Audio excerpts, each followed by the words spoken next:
Oi, eu tô aqui para explicar sobre a crise do século XIV. Lembrando que a expansão marítima ela só se dá no século XV. Então, quais foram os fatores que levaram a essa crise? Então, a Europa passou por grandes mudanças, eu acredito que de um lado negativo. Então, eu vou citar elas para vocês. Então, foi a fome, a peste e a guerra. A fome foi carestia, crises climáticas e a revolta dos camponeses.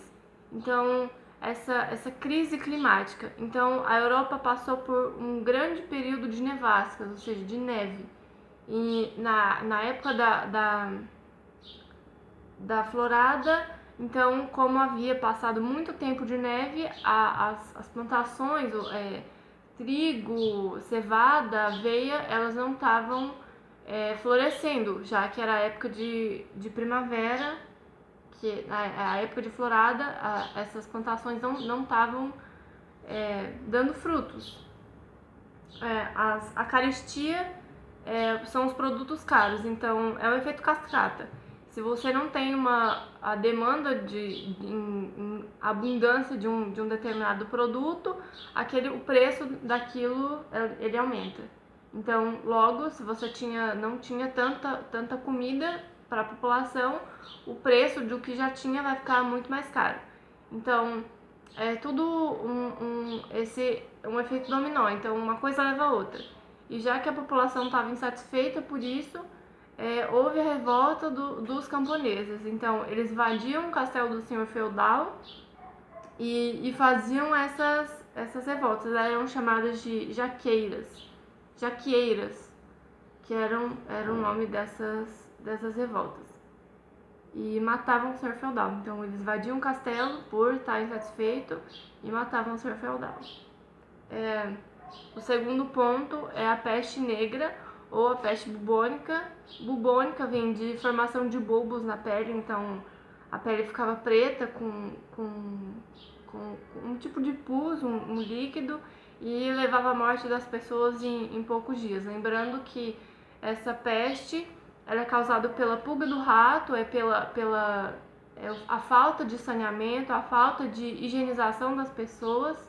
Então, é a pulga que pica o rato, e então o rato acaba sendo o transmissor disso, porque naquela época eram situações muito...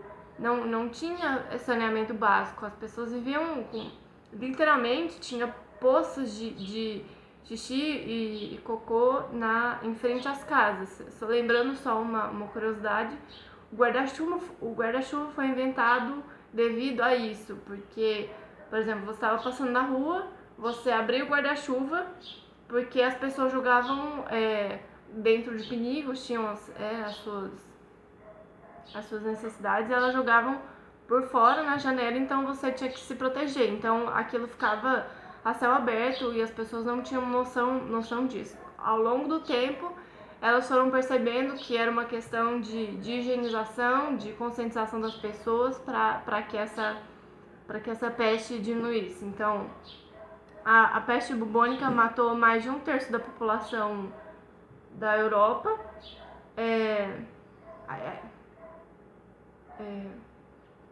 Então, ela causa hemorragia subcutânea.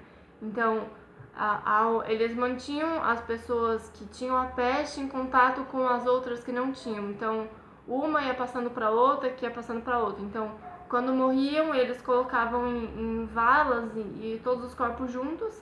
E só ao longo do tempo eles foram queimando os corpos e perceberam que a peste começou a diminuir. E o terceiro fator foi a guerra. No caso, a Guerra dos 100 Anos, que se deu de 1337 a 1453. Então, a Guerra dos 100 Anos foi França contra a Inglaterra. Foi a tensão em relação a Flanders, que é a atual Bélgica. Então, essa durou mais que 100 anos, né? Mas ela teve duas tréguas. Uma de um ano... A primeira trégua foi de 2 anos e a segunda trégua foi de 8 anos. Então, o que aconteceu para consolidar essa guerra? Então, a morte do Carlos IV da França e o Eduardo... Ai, gente, eu vou ter que ter mais calma para explicar isso. Eu não sei onde tá...